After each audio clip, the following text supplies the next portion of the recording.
오늘 본문은 구약 성경에서 등장하는 첫 인간 역사의 족보라고 할 수가 있겠습니다. 여러분, 가인과 아벨의 역사를 우리가 지난주까지 살펴보게 되었죠. 창세기 4장까지 그렇게 해서 가인과 아벨의 역사를 우리가 살펴보게 되었고, 이제는 하나님께서 새로운 시, 즉 아담의 계보가 이제 기록이 되어 있는데, 셋을 통한 다른 씨를 하나님께 주신 그 역사가 오늘 본문에 기록되어 있는 것을 보게 됩니다. 특별히 아담부터 노아에 이르기까지 이제 10대에 걸쳐서 성경에 이제 족보가 기록되어 있는데요. 이 족보의 특징이 한 가지 있어요. 여러분, 이제 말씀을 깊이 상고해 가면서 우리가 살펴보겠습니다만은, 죽었더라라는 그런 표현으로 각 세대마다 그리고 각 사람마다 그렇게 등장하고 있는 것을 보게 됩니다. 아담은 셋 이외에 많은 자녀들을 낳았을 거예요.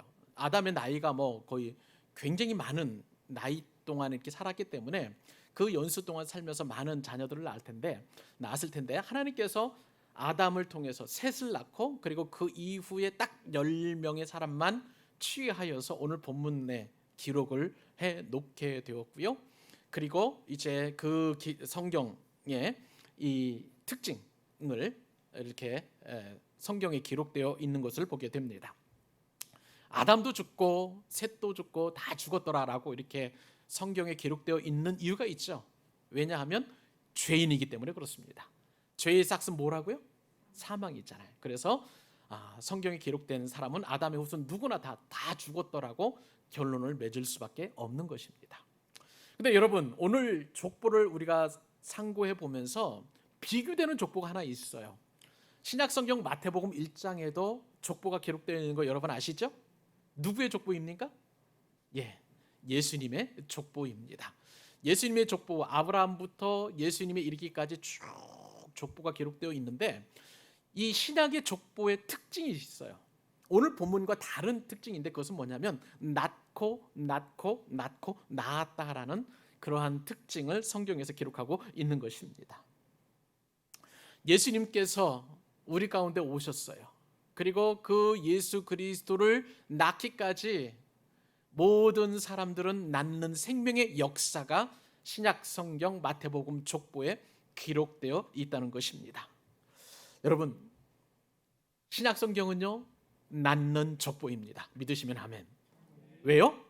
예수 그리스도께서 그 족보의 주인이시기 때문에 그런 것입니다. 여러분, 놀라지 마십시오. 예수님께서 함께 하시면 모든 것이 살아나는 생명의 역사가 시작되는 줄 믿으시기 바랍니다. 저와 여러분의 영혼도 예수님으로 말미암아 살았어요. 구원받았습니다. 생명의 역사에 우리의 이름이 당당히 올라가 있음을 여러분 기뻐하실 수 있기를 바랍니다.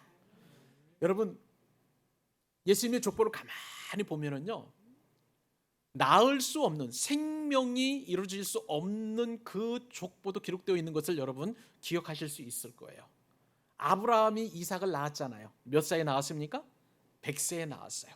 도저히 인간적인 그런 어떤 생물학적인 연령으로는 도저히 생명을 낳을 수 없는 그 기적과도 같은 일이 아브라함을 통해서 이루어지게 되었다는 거예요. 왜요? 예수님의 조상이 되어 있기 때문에 그렇습니다. 심지어는요, 여러분, 신약 성경의 마지막 족보의 마지막 인물이 바로 마리아인데요, 마리아는 동정녀, 그러니까 남편을 얻지 않는 처녀인데도 불구하고 성령으로 잉태되어 예수님을 낳게 되었습니다.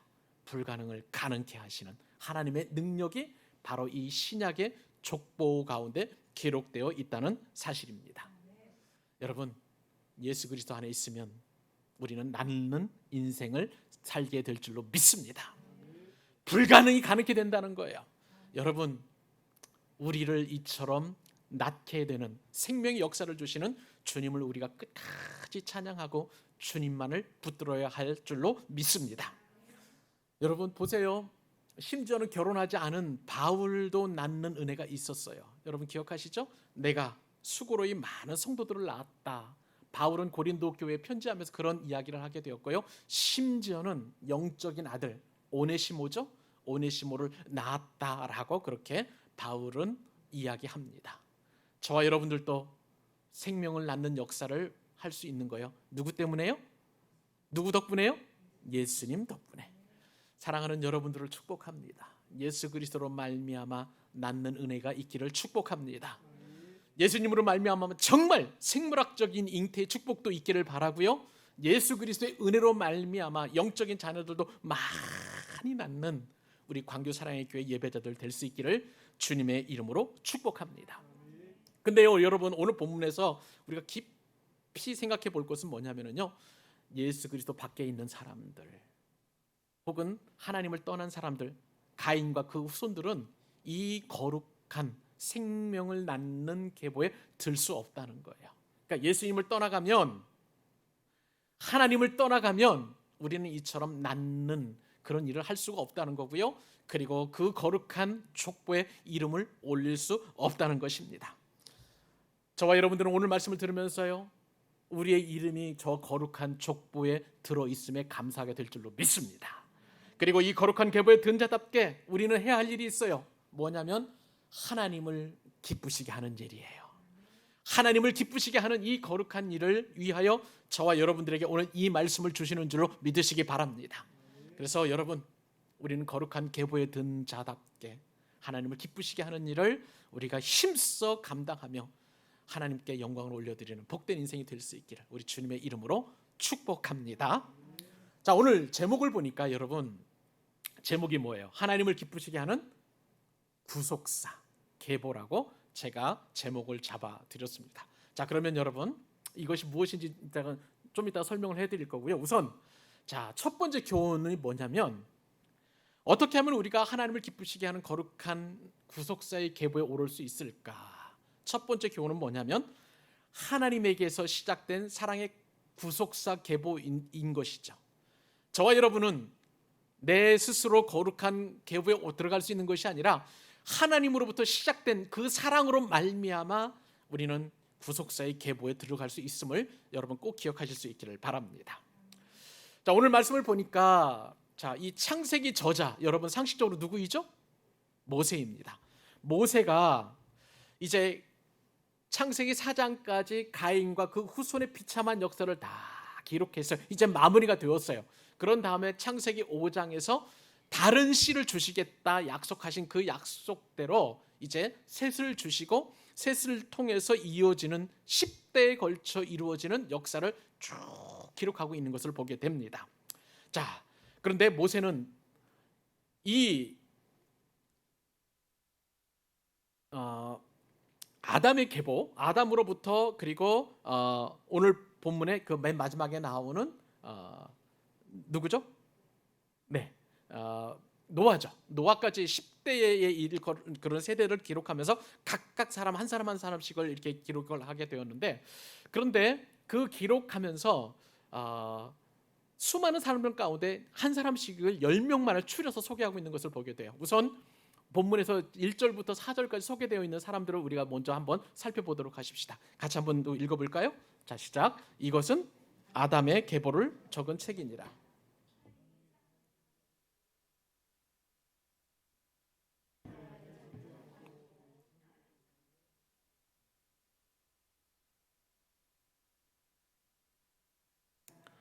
아담은 130세에 자기의 모양 곧 자기의 형상과 같은 아들을 낳아 이름을 셋이라 하였고, 아담은 셋을 낳은 후 800년을 지내며 자녀들을 낳았으며. 아멘. 자, 여러분, 예전에 제가 마태복음 강해를 처음 할 때에 이제 소개해드린 적이 있었는데, 족보를 성경 언어로, 그러니까 헤브리어죠, 톨레돗이라고 이야기합니다. 한번 따로 세보실래요? 톨레돗.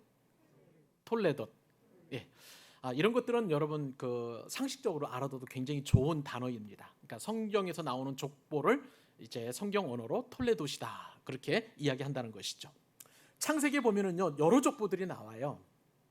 10개의 족보가 나오는데 그 가운데 첫 번째 족보라고 할 수 있는 것은 하늘과 땅이 어떻게 만들어졌는지, 그런 어떤 톨레돗이 나온 이후에 창세기 5장에서 이제 본격적으로 인간 역사의 톨레돗이 나오게 됩니다. 자, 이 족보를 보니까 하나님께서 아담을 창조하시고 또 자기의 형상대로 아담을 창조하셨죠. 그런 다음에 이제 가인과 원래는 아벨을 낳았습니다마는 아벨은 가인에게서 죽임을 당했고 가인은 또 하나님을 떠나게 되었어요. 그런데 하나님께서 아담을 위로하시면서 다른 씨를 내게 주겠다 약속하신 이 말씀대로 이제 가인과 아벨이 아닌 셋의 후손들을 오늘 본문에서 톨레도스로 기록하고 있는 것을 보게 됩니다. 아담과 그리고 그 이후에 여러 자손들이 계속해서 뭐 몇백 년, 거의 뭐 500년, 600년 혹은 1000년 가까이 살면서 계속 자녀들을 낳았을 거 아니에요? 그 많은 자녀들 가운데 딱 10명만을 선별을 해서 오늘 톨레도스에 기록하고 있는 것입니다. 하나님께서는요 아담을 고르셨고 셋을 고르셨어요. 그리고 수많은 자녀들 가운데 라멕을 고르시고 그리고 노아를 고르셨습니다. 이렇게 하나님께서는 수많은 사람들 가운데 한 사람 한 사람을 핀셋으로 이렇게 뽑아내서 골라내듯이 저와 여러분들도 한 사람 한 사람 수많은 75억의 인구 가운데 골라서 하나님의 톨레도세, 하나님의 생명책에 이름을 기록해 주신 줄로 믿습니다. 그런데 이렇게 우리를 구원해 주신 하나님께서는요 또한 우리를 세상에서 많은 것들을 다 걸러내 주셨어요. 이렇게 구별받은 그리고 선택받은 사람임에도 불구하고 하나님을 기쁘시게 하는 삶을 살기보다는 우리가 매일매일 하나님을 슬프게 하는 일들을 얼마나 많이 살았습니까? 지난 한 주간도 여러분 돌이켜보세요. 어떻습니까? 정말 하나님을 기쁘시게 할 만한 삶을 사셨습니까? 아니면 하나님의 마음을 아프게 하거나 내지는 하나님의 마음을 슬프게 하는 삶을 사셨습니까? 우리는 하나님의 마음을 기쁘시게 하면서 살았다라고 자신 있게 말할 수 있는 사람이 과연 몇 명이나 될까요? 저부터도 하나님의 마음을 슬프게 하는 그런 삶을 살았던 것에 대한 회개가 있었던 것이죠. 이것이 우리의 연약함이에요.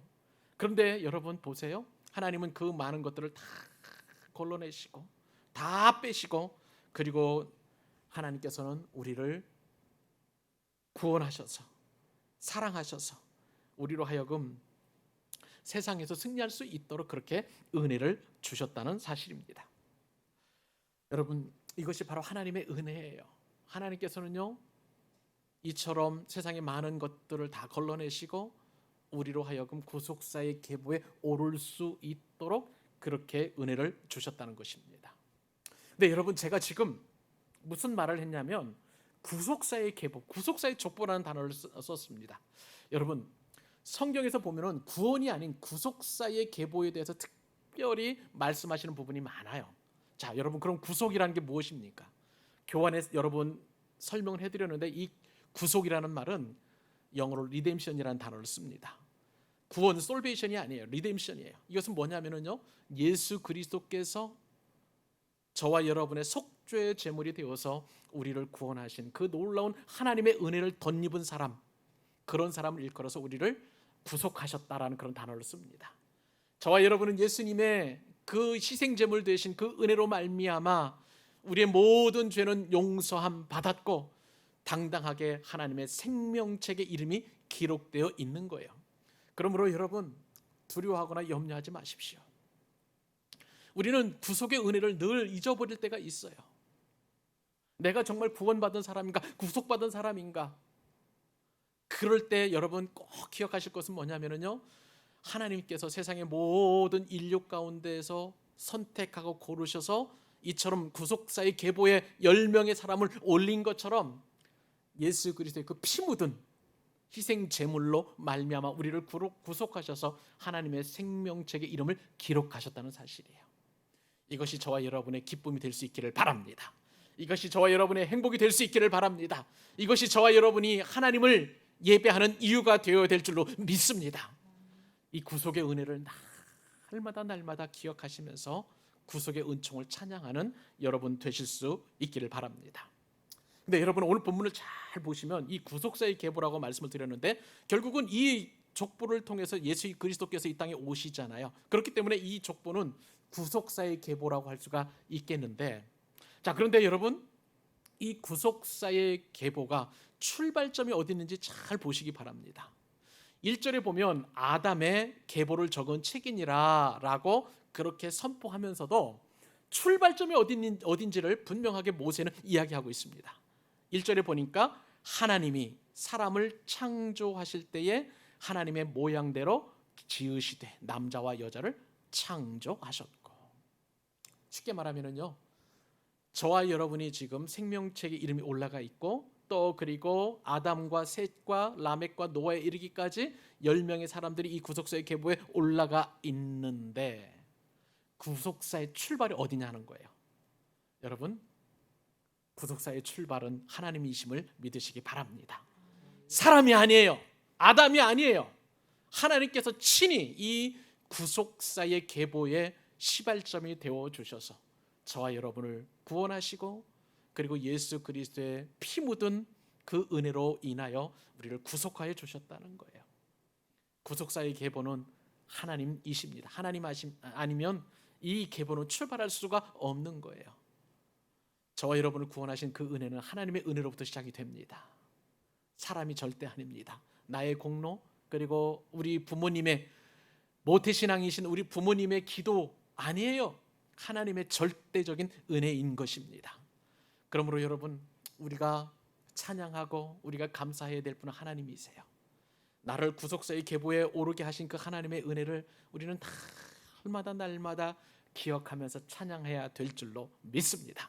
이것이 바로 구속사의 은혜가 하나님께서로부터 출발한다는 그 귀한 은혜의 출발점이에요. 그 은혜가 여러분들 가운데 풍성하게, 그리고 여러분 이것을 늘 기억하시면서 여러분의 찬양의 제목이 되실 수 있기를 바랍니다. 자, 이렇게 하나님께서 이제 구속사의 계보의 출발점이심에도 불구하고 오늘 성경 말씀을 잘 읽어보면 이제 하나님의 형상으로 지음받은 이 사람임에도 불구하고 아담과 하와가 죄를 짓게 되었잖아요. 이 죄를 지은 이후에 인간에게는 죄의 결과로 말미암아 죽음이 찾아옵니다. 질병이 찾아오고요, 미움이 생겼고요, 전쟁이 사람에게 찾아온 것을 보게 됩니다. 그렇기 때문에 그 결과로 이제 사람은 인간답게 살지 못하고 사는 것이 고통의 존재로 전락해버리고 말았습니다.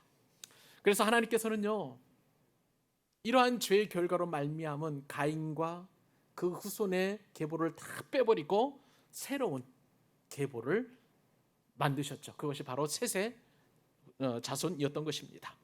아담은 130세에 셋째 아들 셋을 낳게 되었습니다. 아담의 셋째 아들의 이름이 뭐라고요? 셋입니다. 예, 외우기 쉬워요. 셋째 아들이니까 셋입니다. 예, 셋의 뜻은 우리 지난 시간에 우리가 살펴보아서 우리가 알고 있었죠. 예. 그래서 셋은 이제 하나님께서 아담의 셋째 아들을 주셨는데, 그런데 여러분 성경 말씀을 잘 읽어보니까 아담은 분명히 하나님의 형상으로 창조되었다라고 했는데, 그런데 셋을 낳은 아담은요, 하나님의 형상으로 셋을 낳은 게 아니에요. 오늘 본문 말씀 잘 보세요. 3절 1 보니까 아담은 130세에 자, 누구의 모양대로? 자기의 모양, 아담의 모양대로예요. 하나님의 형상, 하나님의 모양대로 셋을 낳았으면 얼마나 좋았겠습니까? 그런데 아담은 자기의 모양대로, 자기 형상대로 아들 셋을 낳았다는 거예요. 이것이 바로 죄인의 특성인 것입니다. 우리 부모님이 우리를 낳을 때에도 죄인의 형상으로 낳을 수밖에 없는 거예요. 이것이 바로 원죄가 주는 인간의 저주라고 할 수가 있겠죠. 계속 여러분 잘 보세요. 신생아라 할지라도 죄인의 모습이 얼마든지 담겨 있습니다. 엄마가 저주를 안 주면 질투하고 투정하고, 그리고 내 동생이 엄마 저주를 더 차지하는 것에 대하여 회방하고 방해하고 하는 것, 그리고 부모님 사랑을 더 받는 동생을 더 미워하는 것, 이것은 누가 가르쳐주지 않아도 자연스럽게 사람이 깨닫는 거예요. 이것이 바로 자기 형상대로 빚어진 사람의 모습이라고 할 수가 있겠습니다. 성경은 아담 안에서 태어난 사람은 누구나 다 타락하고 부패한 죄인이 될 수밖에 없다는 것을 이야기합니다. 그러면서요, 그렇기 때문에 구원에 관한 한 사람은 전혀 능력이 없음을 성경에서는 분명히 말씀하고 있는 거예요. 전도서 말씀 보실까요? 전도서 7장 20절에 우리 인간의 실존을 이렇게 표현합니다. 선을 행하고 전혀 죄를 범하지 아니하는 의인은 세상에 있습니까? 없습니까? 없다는 거예요. 의인은 없나니 하나도 없고 라는 성경 말씀 우리가 잘 알고 있잖아요. 그러니까 하나님이 인정할 만한 의인은 아무리 율법을 잘 지키고 아무리 또 신앙생활 잘하는 것 같지만 하나님이 인정하실 만한 의인은 세상에 아무도 없다는 것을 분명하게 이야기하고 있습니다. 그러므로 사람이 자기 힘으로 구원을 이룰 수 없다는 것을 우리는 분명하게 인정해야만 하는 것입니다. 그런데 하나님께서는 이러한 아담의 무능력 그리고 구원에 관한 한 철저히 힘이 없는 이 아담이라 할지라도 거룩한 구속사의 계보에 이름을 오르게 하셨습니다. 왜요? 하나님께서는요 아담을 거룩하게 하셨기 때문에 그래요. 여러분 만약에 아담의 족보가 이제 가인으로를 통해서 계속해서 흘러가게 되었다면 아담 역시도 거룩한 이 구속사의 계보에 오를 수 없었어요. 그러나 하나님께서는 이 아담을 거룩하게 하시고 생명이 되게 하시고 셋의 족보를 통해서 예수 그리스도까지 이르도록 그렇게 거룩한 구속사의 계보에 이름을 오르게 하셨어요. 왜요? 예수님께서 아담을 생명이 되게 하셨기 때문에 그렇습니다. 그래서 사도 바울은 고린도전서 15장 45절 말씀에 바로 그 사실을 분명하게 이렇게 이야기합니다. 기록된 바 첫사람 아담은 생명이 되었다 함과 같이 마지막 아담은 살려주는 영이 되었나니. 첫사람 아담이 생명이 되게 하셔서 이렇게 구속사의 계보에 이름을 올려주신 것입니다. 아담이 죄를 안 지어서요? 아니에요. 원죄를 지었어요. 아담이 회개했나요? 구체적으로 회개했다는 내용은 없었습니다만 그러나 이처럼 셋을 낳은 이후에 계속해서 하나님을 찾는 그 일이 있었기 때문에 거룩한 계보의 이름을 오를 수 있게 된 거예요. 그것은 결국은 하나님의 사랑인 줄로 믿습니다. 사랑이 많으신 하나님께서는요 아담을 포기하지 아니하시고 끝까지 인도하셔서 그리고 아담으로 하여금 하나님을 계속 찾고 추구하도록 인도하심으로 말미암아 거룩한 구속사의 계보에 이름을 올리도록 은혜를 베풀어 주신 것이에요. 그 사랑의 하나님께서 저와 여러분들도 예수 그리스도의 피 묻은 희생 제물로 말미암아 거룩한 구속사의 계보에 이름을 오르게 하신 거예요. 그 하나님의 은혜를 찬양하고 또 찬양하십시다. 이번 주에 그 어떤 상황이 있다 할지라도 이번 주에 여러분들 마음을 어렵게 하고 힘겨운 상황이 예정되어 있다 할지라도 여러분 두려워하거나 염려하지 마십시오. 왜냐하면 하나님께서 나를 구속하셨다는 그 은혜만 생각하면 내게 주어진 환경은 아무것도 아니고 환경을 뛰어넘을 수 있는 힘과 은혜를 하나님께서 주실 줄로 믿습니다. 왜요? 하나님은 사랑의 하나님이시기 때문에 그래요. 나를 사랑하시는 그 하나님 한 분이면 만족하는 이번 한 주간 되실 수 있기를 주님의 이름으로 축복합니다. 오늘 본문을 통해서 우리에게 주시는 두 번째 교훈을 살펴보십시다. 그렇다면 여러분 거룩한 구속사의 계보에 오를 수 있는 그 은혜는 무엇일까요? 하나님과 동행할 때 가능하다는 거예요. 따라서 해보십시다. 하나님과 동행해야 한다. 맞습니다. 하나님과 동행해야 우리가 구속사의 계보에 오를 수 있는 거예요. 사랑하는 여러분, 여러분들이 성경 인물들 가운데 정말 좋아하는 사람들은 누구입니까? 어떤 사람은 믿음의 조상 아브라함을 좋아할 수도 있을 거예요. 가장 복되고 또 행복한 사람이라고 인정할 수 있을 거예요. 어떤 사람은 형통케 되는 그런 복을 누린 요셉이 가장 또 행복한 사람이 아닐까 그렇게 얘기할 수도 있겠죠. 어떤 사람은 정말 죄인인 사람이지만 그래도 하나님과 독대하는 복을 누리게 된 모세가 정말 좋은 사람이다, 행복한 사람이다, 훌륭한 사람이다 그렇게 얘기할 수도 있겠고요. 어떤 사람은 다윗을 말할 수도 있겠고 어떤 사람은 이사야 선지자를 말할 수도 있겠고 어떤 사람은 바울, 어떤 사람은 베드로를 이야기할 수 있겠지요. 근데 여러분 에녹이야말로 정말 하나님께 복을 받은 특별한 사람이라는 것을 오늘 본문을 통해서 우리가 알게 됩니다. 에녹은요 오늘 본문을 우리가 잘 살펴보면 아시겠지만 큰 일을 하지 않았어요. 다윗처럼 나라를 구한 것도 아니에요. 또 거룩한 또 제사장 직분을 감당한 사람도 아니었어요. 그냥 평범하고 유명하지 않은 사람인데 하나님께서 그를 직접 하늘로 데리고 올라가셨다는 사실입니다. 그 말씀 한번 읽어볼까요? 우리 21절로 24절 같이 한번 한 목소리 읽어보십시다. 자, 시작. 에녹은 65세에 무드셀라를 낳았고 무드셀라를 낳은 후 300년을 하나님과 동행하며 자녀들을 낳았으며 그는 365세를 살았더라. 에녹이 하나님과 동행하더니 하나님이 그를 데려가심으로 세상에 있지 아니하였더라. 아멘. 여러분, 성경에 보면은요, 이 에녹이라는 사람이 정말 신비에 가려진 사람이에요. 딱 창세기 4절밖에 나오지 않았지만 그 어떤 인물보다도 너무나 흥미롭고 신비에 가려진 존재임을 우리에게 말씀합니다. 자, 에녹이 어떤 사람이었느냐? 365세에 365살에 죽음을 보지 않고 직접 하늘나라로 갔다 성경에 기록되어 있습니다. 그가 한 일은요, 에녹이 65세 무드셀라를 낳은 일이에요. 그런 다음에 300년 동안 하나님과 동행을 하게 되었다는 것입니다. 아담의 후손들은 모두 다 죄인이잖아요. 그러면 이 죄인들은 누구나 다 죽음을 경험할 수밖에 없는데 이 에녹만큼은 죽지 않고 바로 천국으로 갔다는 거예요. 여러분 한번 생각해 보십시오. 성경에서 죽음을 경험하지 않고 천국에 올라간 사람 누가 있을까요? 오늘 본문에 등장한 에녹, 또 엘리야가 있겠죠. 심지어는 예수님도 죽음을 경험하고 부활하셔서 승천하신 것이에요. 그러니까 성경에서는 정말 특별한 그러한 사람이라고 할 수가 있겠습니다. 에녹이 죽음을 경험하지 않았던 가장 독특한 이유는 뭐냐면요, 하나님과 동행한 거예요.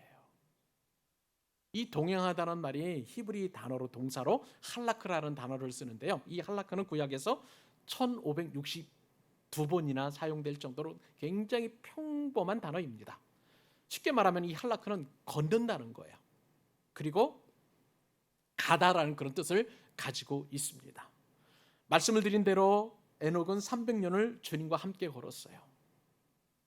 자, 그러면 주님과 함께 걷는다는 뜻은 무엇일까요? 구체적으로 설명이 없어서 주님과 함께 걷는다는 특별한 의미를 우리가 잘 모르겠습니다만은 좀 이제 우리가 상식적으로 생각을 해볼 때 하나님께서 빨리 걸으시면 에녹도 총총 걸음으로 하나님을 따라갔을 거예요. 같이 갔을 거예요. 그리고 하나님께서 천천히 걸어가시면 에녹도 천천히 걸어갔을 것임을 우리가 미루어 짐작을 하게 됩니다. 여러분, 하나님과 동행하는 거 여러분은 즐겁습니까? 아니면 참 부담스럽습니까? 솔직하게 우리 얘기해 보십시다. 부담스러워요. 너무 부담스러운 것이 사실입니다. 자, 여러분 한번 생각을 해보세요. 하나님께서 빨리 걸어가시면은요, 여러분들은 분명히 뭐 할 것이냐면 하나님 저 숨차요. 그러면서 하나님 앞에 불평불만을 늘어놓을 것입니다. 자, 그러면 하나님께서 그러면 천천히 걸어가시면 여러분 분명히 우리 인간의 습성이 뭐냐면은 하나님 왜 이렇게 천천히 오세요 하면서 하나님보다 앞서서 가려고 하는 것이 우리 인간의 본성이라고 할 수가 있겠습니다. 이것이 바로 우리 인간의 모습인데 하나님과 동행한다는 것은 참 쉽지 않고 부담스러운 일이면 틀림이 없는 거예요. 근데 여러분 또 하나 제가 말씀을 묵상해 보면서 더 생각을 해보게 되었습니다. 사람과 하나님이 이렇게 동행한다고 할 때 더 불편을 느끼는 존재는 사람입니까? 하나님이십니까? 잘 구분이 안 간다고요? 모르겠다고요? 여러분 그러면 여러분에게 만약에 3살짜리 자녀가 있다고 생각을 해보세요. 자, 그러면 아빠나 엄마가 이 3살짜리 아이하고 동행합니다. 자, 그러면 더 불편한 사람은 3살짜리 아이입니까? 아니면 엄마나 아빠입니까? 엄마나 아빠예요. 3살짜리 아이는 그냥 자기 중심적으로 걸어가는 거예요. 빨리 가고 싶으면 빨리 뛰어가고, 천천히 가고 싶으면 천천히 가고, 다리 아프다고 그냥 그 자리에 앉아서 막 이제 짜증내고 울고 할 수 있는 거예요.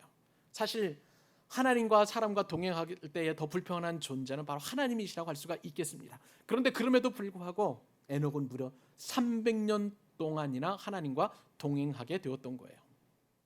제가 유명한 신학자의 글을 읽어보니까요, 하나님과 동행은, 이 땅에서의 동행은 사실 하나님과 동행 그 자체가 천국입니다. 그러니까 300년 동안이나 하나님과 동행했다는 것은 에녹이 이 땅에서 천국을 경험했다는 삶하고 동일한 거예요. 그러니까 에녹은 이 땅에서나 천국에서나 별반 삶이 다르지 않았던 거예요. 그렇기 때문에 에녹은 죽음을 경험하지 않고 천국으로 갈 수 있었던 것입니다. 사랑하는 여러분, 여러분도 하나님과 동행하는 삶을 사실 수 있기를 축복합니다.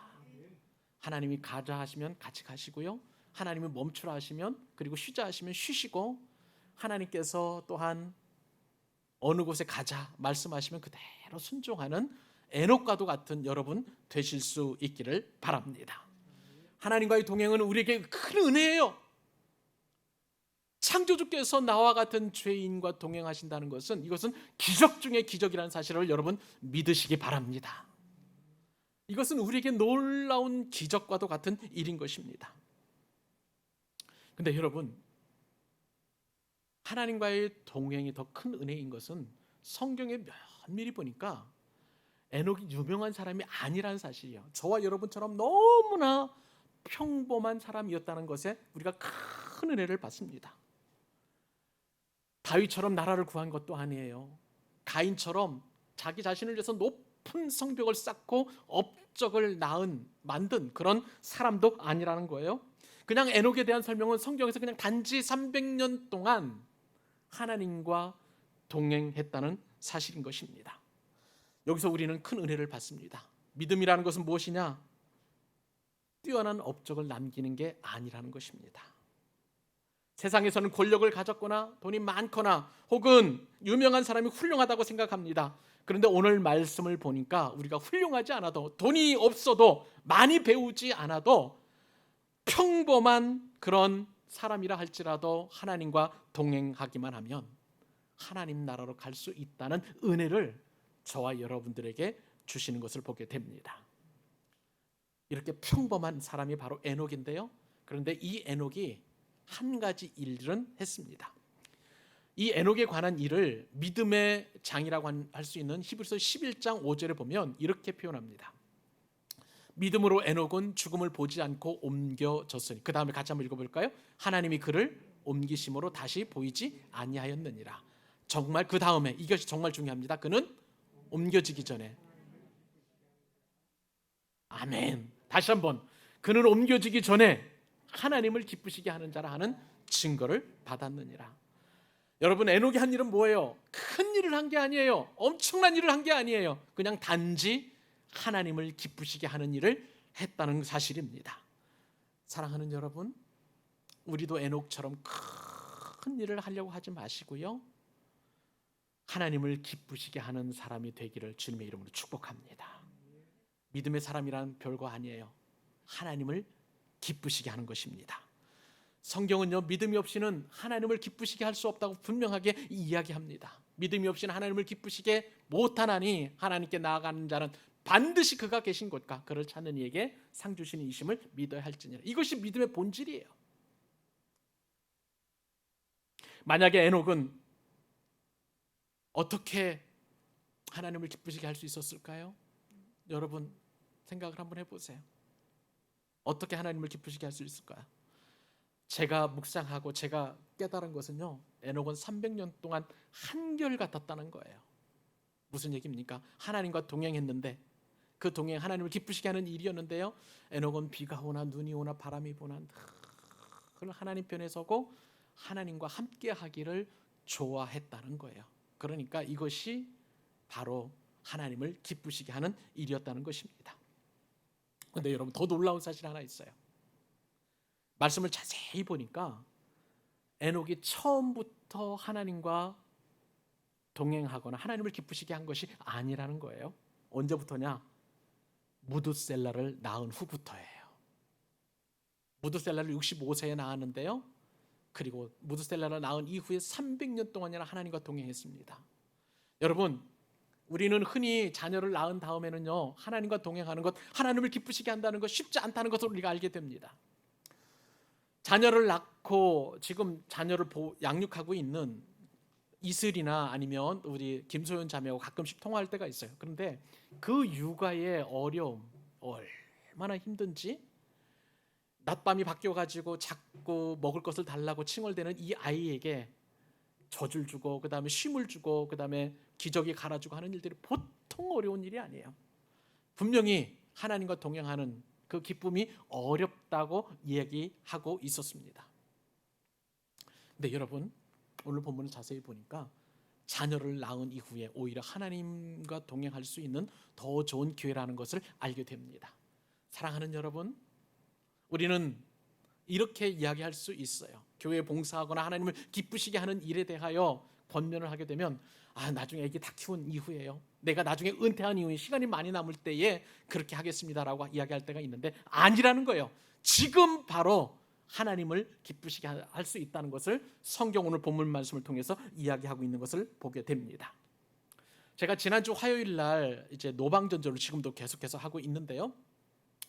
노방전도를 하면서 할 때 이제 서울에서 한 권사님이 내려오셔서 우리 교회 노방전도를 도와주십니다. 사랑의 교회 권사님이신데 60대 중후반 정도 되시는 권사님이세요.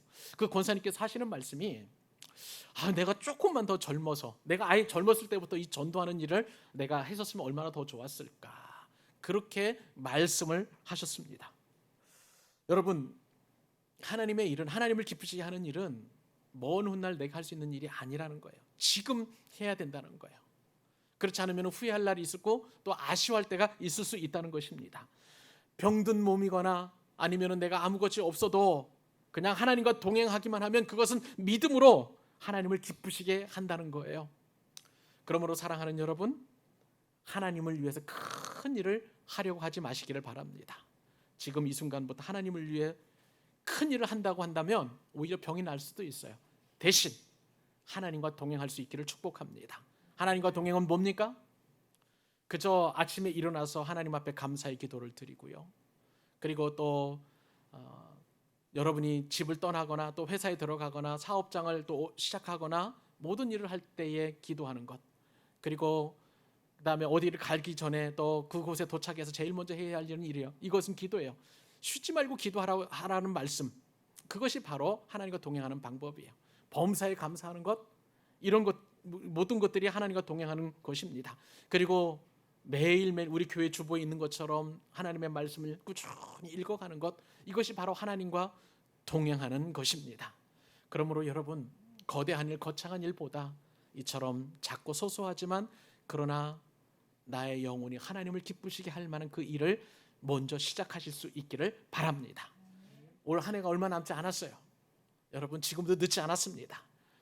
매일 성경을 읽으시고 그리고 기도하시고 또 그 다음에 하나님 기쁘시게 할 만한 것이 무엇인지 누군가에게 필요하면 격려의 전화도 해주시고요, 그리고 사랑한다라고 이야기해 주시고요, 그리고 응원이 필요한 사람에게 작은 선물도 보내어서 응원해 주신다면 그것이 바로 하나님을 기쁘시게 하는 일인 줄로 믿습니다.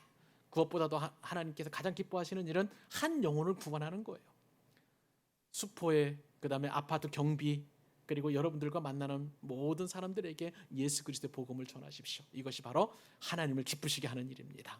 이것이 바로 거룩한 구속사의 계보에 오를 수 있는 유일한 길입니다. 이러한 축복이 여러분들 남은 인생 가운데 있기를 주님의 이름으로 축복합니다.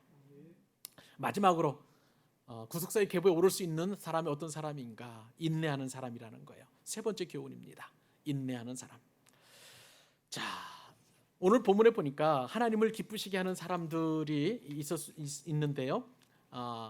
에녹뿐만 아니라 오늘 본문에 보면 여러 사람들이 있는데 25절에서 32절까지 읽어보시고 제가 간단하게 제가 여러분들에게 설명을 해드리도록 하겠습니다. 자, 25절로 32절까지 읽습니다.